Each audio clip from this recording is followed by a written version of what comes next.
Sometimes somebody you know says something and you know that it's incorrect English, but you just like the way it sounds. Well, we always have an odd one in the crowd. So it's kind of odd. Decidedly odd. Doesn't that strike you as a little bit odd? No, that doesn't strike me as a little bit odd. It's the Bob and Sheri Oddcast, with stuff we wouldn't, couldn't, or shouldn't do on the regular show. Now, here's the Oddcast.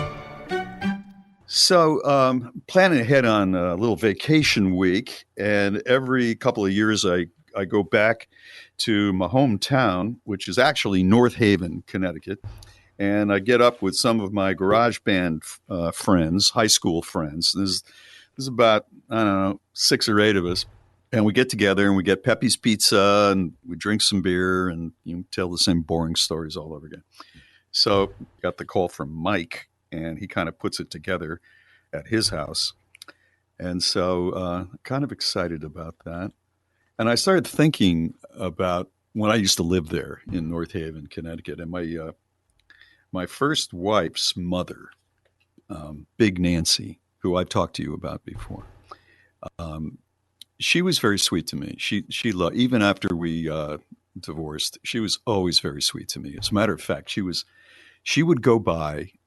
We had one car in the family. I had left and moved to Rhode Island and was just getting into college and working in radio. Because, after all, I was 17 and a half. So that's when you kind of get your life going. And my mother would be all alone, stranded in this little house. And I think she was still she'd take the bus to downtown New Haven where she was a dental hygienist, working for the same dentist she worked at when she got out of school.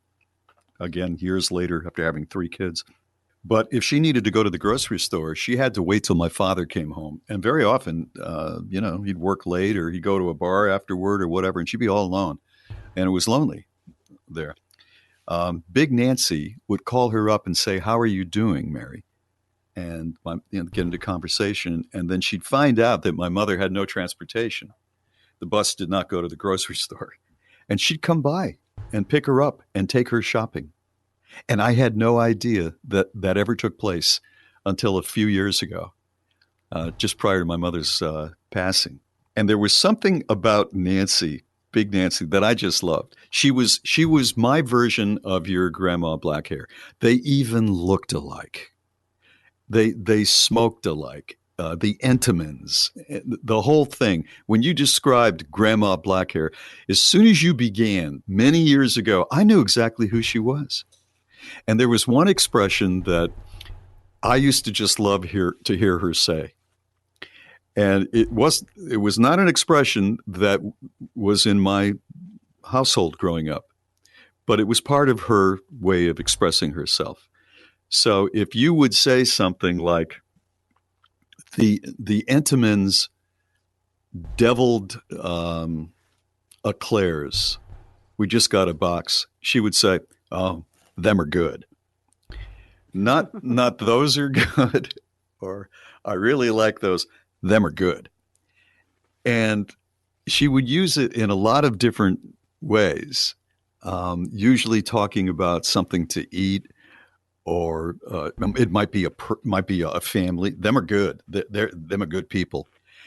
And I would smile because I know it's not proper English, but when she said it, somehow it made whatever the product was a little bit better because of her embrace of it, her enthusiasm of it. And if she had just said those are good, it wouldn't have been as good. But for her to say them are good, I don't know why it made it so much better. It's funny how someone that was in your life for a brief period like that, like she was, made such an outsized impression. That, that happens to, I think, maybe to all of us. And what you always wonder is, are you that person for anyone? Yeah, I think I am. I think you probably. I think with not just women, but with multiple people. Well, I mean, of course, my friend Mike, outsized impression with women, but yeah, I think you probably are that person. My friend Mike was the garage band equipment manager, and one of the guys said he didn't want to show up this year. And I said, why? And we couldn't figure out why. He just said, tell him I can't do it. And Mike said, even though it was a short period of time, when you're put in certain situations and you've got a little garage band and you have to, haul the equipment and set it up. And we were playing in bars, in adult bars. There are experiences and hardships and funny things. He said, you're kind of like brothers in a way. And I went, I agree. I agree. And it hurt our feelings that one of our brothers doesn't care to come this year. There's something going on there that you guys don't maybe, know about yeah, yet. Let's maybe. pause here and we'll be back and we'll talk some more about this.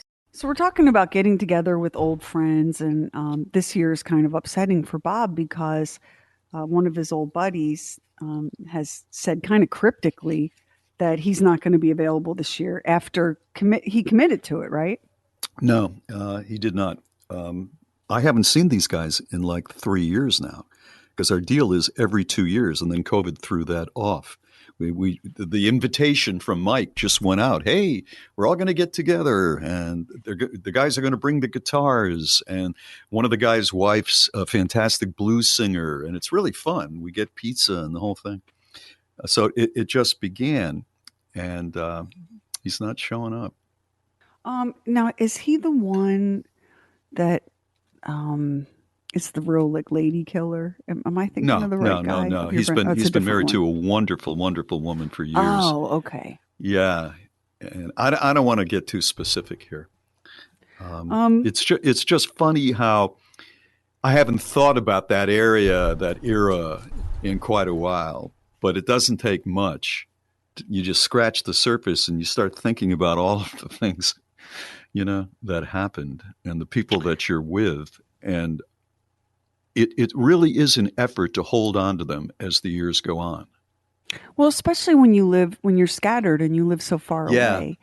Yeah. Like first, like those old high school friends of yours, they all kind of still live near each other.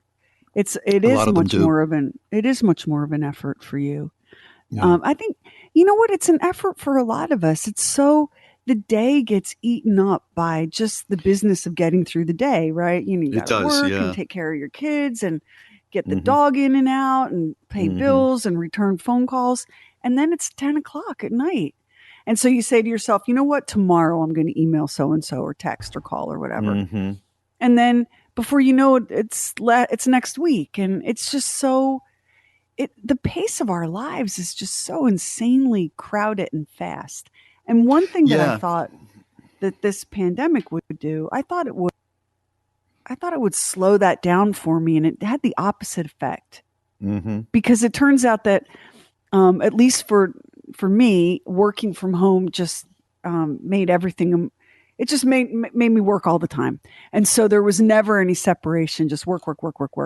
And so instead of having, like my day chill out a little bit and the pace of my life slow down, it went the opposite way. And then, of course, my kids have been home too for this whole thing.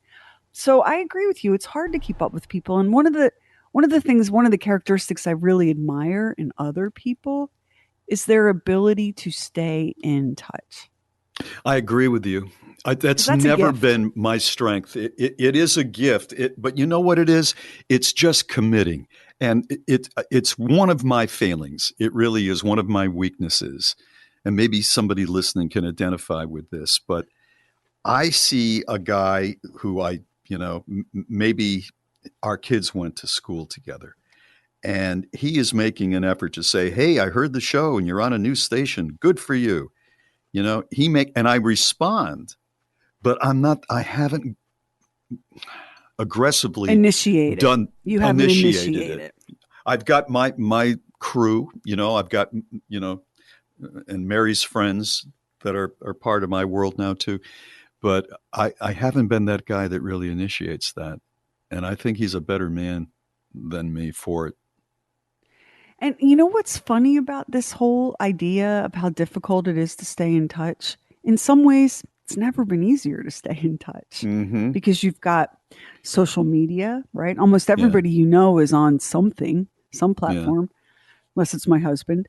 But you also have texting. So if you don't particularly like talking on the phone, or you feel awkward after so much time has passed, you can text somebody. You can get even one step removed from that, and you can email a person. So isn't it weird that at a time when it's never been easier to kind of reach out and touch someone, that it's still so challenging? I know. I'm trying a little bit harder, but I'm never going to be like the guy I'm referring to, Peter. He's fantastic at it. I'm never going to be like that, but I really would like to be better. And it's up to me. I mean, What it's do you not that think- like he got a gene. He's just not as lazy as I am. What do you think your obstacle is? Because mine is, I have all the best intentions, and then the day gets away from me. That's it. And then I forget completely. See, I thought as a kid, when we were for a brief period of time living on the shore in Connecticut, and my old man had the restaurant, I would observe these people, and maybe these men were in their 50s. It's hard to tell as a kid. They could have been 40, but they all had these little cottages that they would come to. They'd work in the law office. They'd be lawyers in Hartford, and they'd come down. And on Friday nights, the wives, I mean, this is old school. Some of the wives worked, but a lot of them didn't.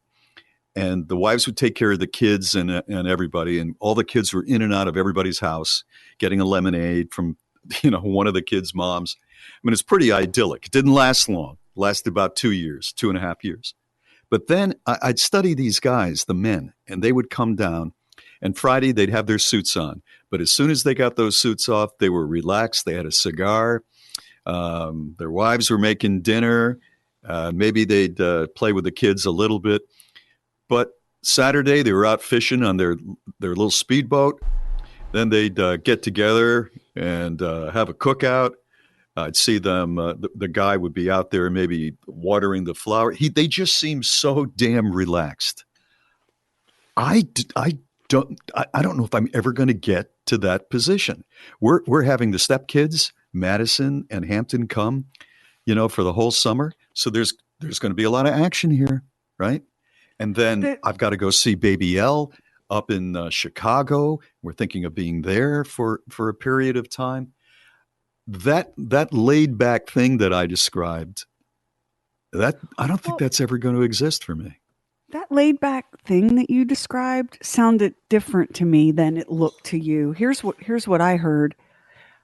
Here's some guys who have a wife who is running the household and raising the kids, so they can afford to blow in for a weekend of fishing and grilling and relaxation before they blow out again. I mean, that's a very specific lifestyle with some real money fueling it. By the way, we were renting a house. These people owned. No, that wasn't your family's. Yeah, that wasn't your family's lifestyle. No, but what you were looking at wasn't just an image of men relaxing on the weekend. You were looking at privilege and affluence is what you were looking at. Although it wasn't the privilege and affluence that you think of today, with a giant house on Kiwa Island or something like that in Southern California. They were very modest. Those people were very, very modest with their money. Nobody was driving a Cadillac, But I looked at it and it just seemed like if you're successful, that's how your life is going to turn out. See, when I saw that as a kid, I saw something completely different. I saw I want to go to college and have a career. I saw a completely different thing than you did. I think we all see, those images like you're describing. Because the women were homemakers? Is that what you're saying? Yeah, it's just not what I wanted. Right. And not what I've had. And that's the end of that. But those kind of images, those snapshots that you experience, those are like Rorschach tests.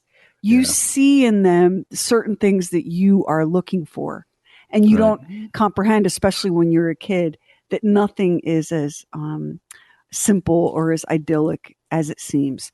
There might have been men in that little group of weekend dads who were miserable doing a job they hated, but they had no choice because they had a family to support, feeling distant from their kids, feeling distant from their wife. But, this is the life and this is just how you live it.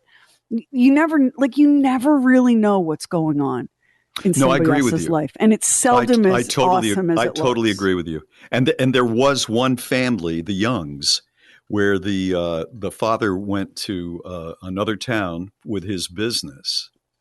His business was selling pews and other accoutrements to Catholic churches, and he made a lot of money doing it. He and his wife hated each other, and their son was a friend of mine. There were very few kids who lived there year round, but I could pick up that there was something really bad in that relationship. But the guys that I focused on seemed to be so nice, and they seemed to be so happy, and I just thought, that's the way you got to land it, just like that. But that was a period in time that doesn't exist anymore, for the most part, unless you have, millions and millions of dollars.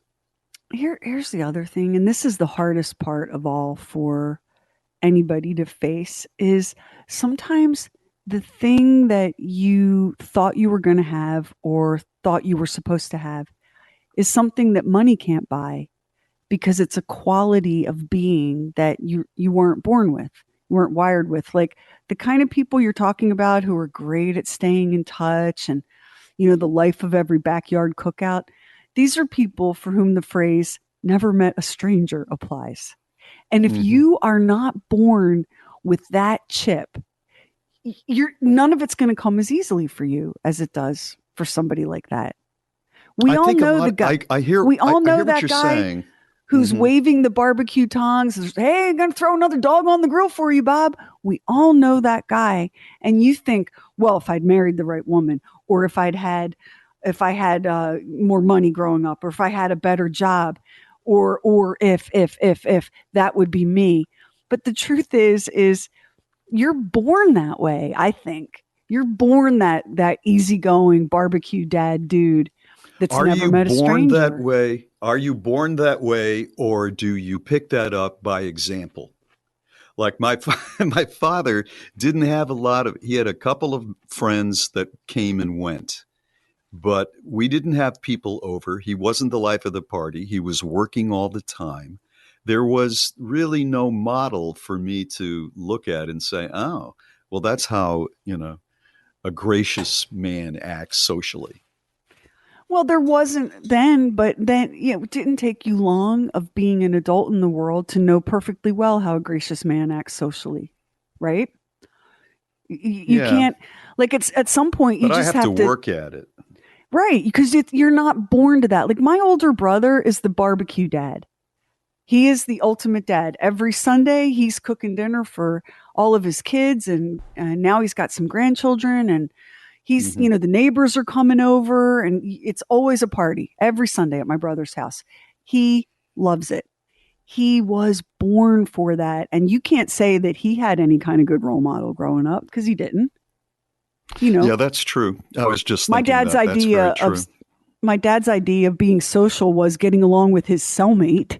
So it's not like he was a good example. No, seriously, it's not like he was a good example. I know that's true. Of how to be barbecue dad. This is one of, like, you have to hold yourself accountable for the good things and the bad things. And you have to let go of what could have and should have been, or you'll drive yourself insane. Even with, no like jolly barbecue dad role models, a lot of those people just become that because it's who they are. What do you think, Max? Yeah, I mean, some guys, I don't know. I think that some guys work at being that way, but some guys are just born with being that way, And it comes so comfortably. Yeah, it's something very easy, I'm not that guy. I'm really not. One of our listeners DM'd me a really funny screenshot the other day in my Facebook and said, show this to Bob. And it was a person who had decorated for a party, and they bought those giant metallic gold Mylar balloons and attached them to the wall and spelled out, "Please leave by 9." Right? So if that's you, that's just who you are, and that's okay. You just weren't born to be that other jolly guy. And that lifestyle, that's gone too for a lot of people. I mean, that's a privilege of the wealthy now, right? Right. It's never been part of my life at all. No. Those it's interesting because those guys, I guess they did very well, as lawyers or physicians or bankers or whatever they were doing, but they didn't have the sort of pressure that some upper echelon moneymakers have today with private schools, with spring break vacations. All of those things add up and put pressure. These guys the kids went to public school. They didn't buy fancy cars. They didn't have a fancy house. They just did great. And there didn't seem to be a competition about, whose house is bigger. It just didn't occur. Well, and college wasn't 6 figures worth of debt back then. I know. College was a couple of grand a year. Or a semester anyway. Some things when you do it like, well, today's money, yesterday's money are kind of even, but not all. Not all. Real estate, education, like all of these things. There's so much healthcare. Mm-hmm. If you have to earn $35,000 a year just to pay for your healthcare before you can put any rent or food or anything else down, that's a big pressure. That's a pressure that your parents didn't have. It's a pressure my parents didn't have. That's true. So things are definitely different now, and there's no point. For somebody that was not wired to be that never met a stranger, mi casa su casa, let's get this party started guy, look what a weirdly extroverted way you've spent your life in your career. Seriously. I know. That's true. It's very true. But as a result, and we've talked about this on the regular show, when you're kind of an introverted person, this job, it meets all your needs for people, and then you're peopled out. So you don't on a Saturday wake up and go, you know what? Let's get all the neighbors over here. Let's play that song from the Walmart commercial and cook some hot dogs. That has never crossed your mind, I bet. Not one time. No, it hasn't. And I wish I had just somehow made more of an effort here and there to be that guy. But well, is it too late to make some effort? Yeah. I love the honesty. I think so. You know what? You may not be that guy, but you're not a liar. I can do the light version of it, And I love Mary's friends and you guys and the people that I started this thing off talking about and all. But I don't know that I'm going to invite the neighborhood over. I think, Bob, that if you invited the neighborhood over, I would quietly and carefully text Mary Lacey and say, everything okay there? Bob tells me he's invited the neighbors over for hot dogs. Is he okay? Yes, he's lost his mind, Sheri. I didn't want to tell you. He's just because that would be a sign to me. Yeah, and Max, if I told you, yeah, Bob's he's running a little bit late today. He'll be on in a minute. Did you hear that he invited the whole neighborhood over for hot dogs? Max, what would your reaction to that be? Is this Sheri Lynch? Is that Bob Lacey? You would be like, has something happened? Was he struck on the head? And that is okay, Bob. It is okay to be you. Yeah, you're right. Well, a lot of it does come back to, maybe there is something to the chip thing, but a lot of it for me has come back to just growing up with examples. We were very, very hesitant to have people over, particularly after the financial situation got worse. We didn't have anybody over.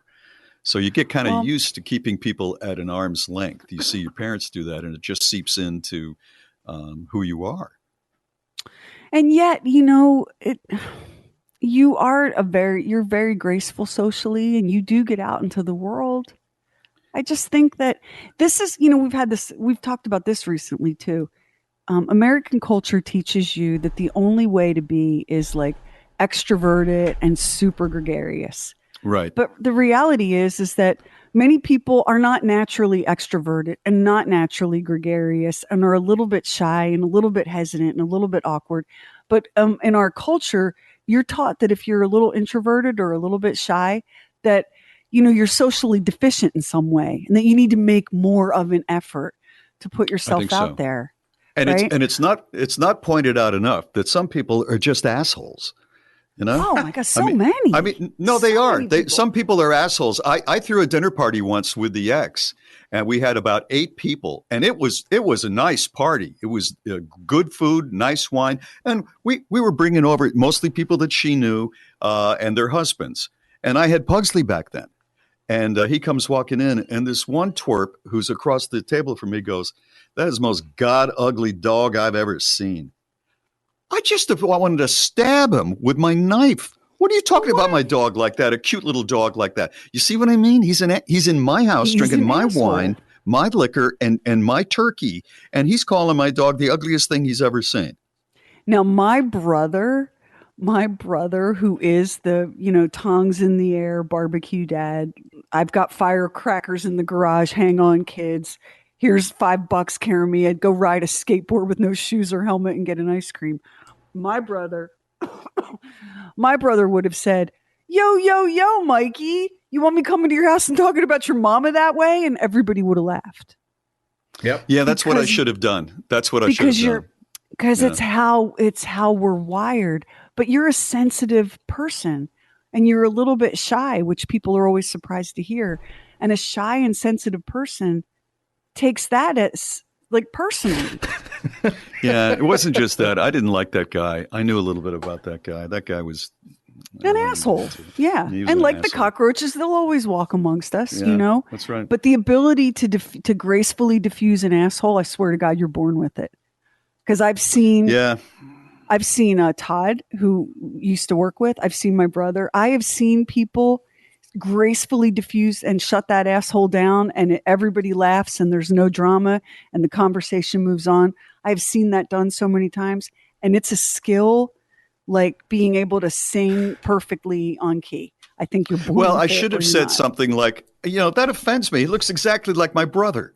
Something like that. Something self-deprecating. And I know how. Yeah. I know how to do that. I think part of it was I just didn't like that guy. Well, and because you're not that. Hey, everybody, guy, having someone you really didn't like in your house was a real problem for you.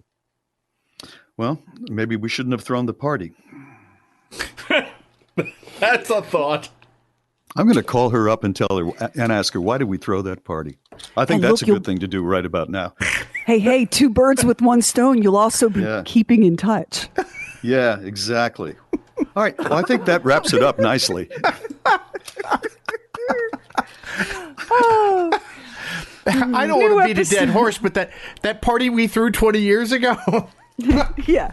Hey, how you doing? I'm just trying to keep in touch. By the way.